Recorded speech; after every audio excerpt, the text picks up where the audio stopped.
임진왜란은 정치 때문에 발생한 것으로 본다. 학창시절에 조선의 붕당 정치에 대해서 들었던 기억이 한 번쯤은 있을 것이다. 붕당 정치는 선조 시기에 나타났다.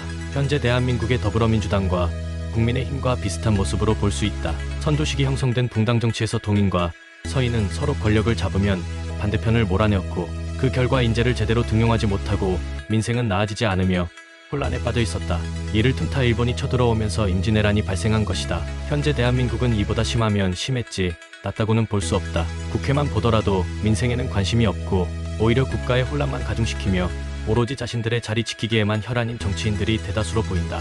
그래서 당시 임진왜란의 양상을 살펴보며 대한민국과 비교를 해보려 한다. 먼저 임진왜란 직전의 양상에 대해 알아보자. 당시 조선의 왕이었던 선조가 일본의 정세를 파악하기 위해 통신사를 파견한다. 정사 황윤길과 부사 김성일을 파견했다. 세종 이후 통신사 파견이 줄어들었고, 이에 따라 조선은 당시 일본의 정세에 정확하지 못했으므로 선조의 통신사 파견은 매우 중요한 임무였다. 그러나 이 통신사 파견도 정치가 개입하게 된다. 정사 황윤길은 동인이었고 부사 김성일은 서인이었다. 동인과 서인에 대해서 이해하려면 그 이전의 훈구파와 살인파에 대해서 알아볼 필요가 있다.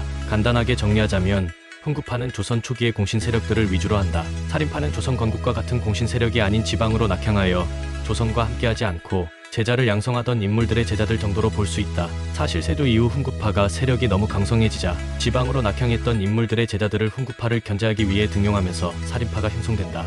물론 훈구파에서도 가만히 있지 않고 네 차례의 사화를 일으킨다. 예를 들면 중종 시기에 주초위원과 관련된 기묘사화가 있다. 하지만 사림은 이런 훈구파의 공세에도 결국에는 훈구파가 자연스럽게 소멸되고 사림이 완전히 조정을 장악하게 된다. 이런 살인파 또한 내부에서 또다시 분쟁이 발생하며 동인과 서인으로 나뉜다. 그리고 이 시기에 임진왜란이 발생하게 된 것이다. 그래서 이런 정치적 상황에 따라 황윤길과 김성일의 의견도 갈리게 된다. 황윤길은 일본은 반드시 침략한다고 보고하고 김성일은 침략하지 않을 것이라 보고했다.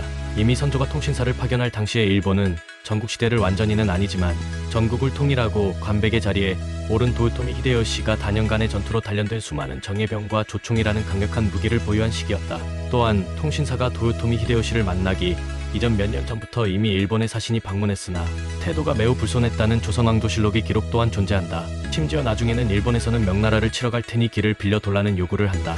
도요토미 히데요시는 조선에서 이런 요구를 거절한다고 해도 전쟁의 명분이 되고, 혹여나 길을 빌려주더라도 춘추전국 시대의 괭나라와 우나라의 사례처럼 조선도 그렇게 될 수 있었기 때문에 어찌 보면 조선으로서 진퇴양난의 상황으로 볼 수 있다. 즉 어차피 일어날 전쟁으로 볼 수 있다. 가장 안타까운 시점은 임진왜란이 일어나기 전 마지막으로 온 일본의 사신인 소 요시토시가 온 상황이다. 소 요시토시는 대마도 출신으로 이전까지 조선에서는 물길에 어두워 일본을 방문하지 못한다는 이유로 거절했다. 그래서 일본은 사전에 그 핑계를 차단하기 위해 소 요시토시를 보낸 것이다.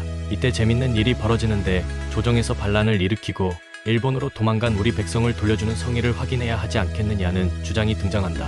이에 소 요시토시는 즉각 반란 무리 사흘배동과 10여 명을 잡아 바친다. 선조는 반란 무리 모두를 참수하였다. 이후 조정은 통신사를 파견해야 한다는 쪽으로 의견이 나오게 되며 황윤길과 김성일이 통신사로 파견된 것이다.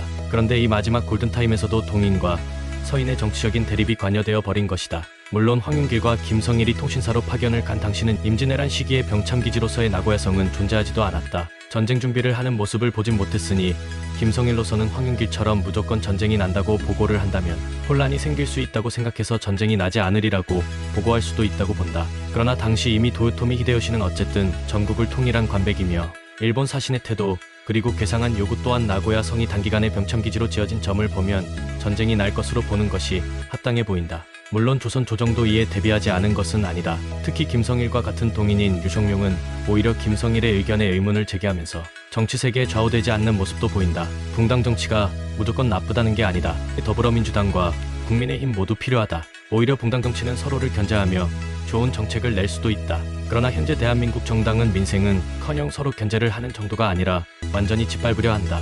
국가의 혼란을 가중시키고 슬픈 과거를 다시 되풀이하려는 모습을 보인다. 국회는 국가와 국민을 통합시켜서 미래를 설계해야 하지만 현재 국회의 모습은 마치 조선에 변질된 붕당 정치처럼 보인다. 현재 대한민국 정치의 상황을 임진왜란 직전의 조선 정치와 비교해 보았습니다. 다른 의견이 있으시면 말씀해주세요. 시청해주셔서 감사합니다.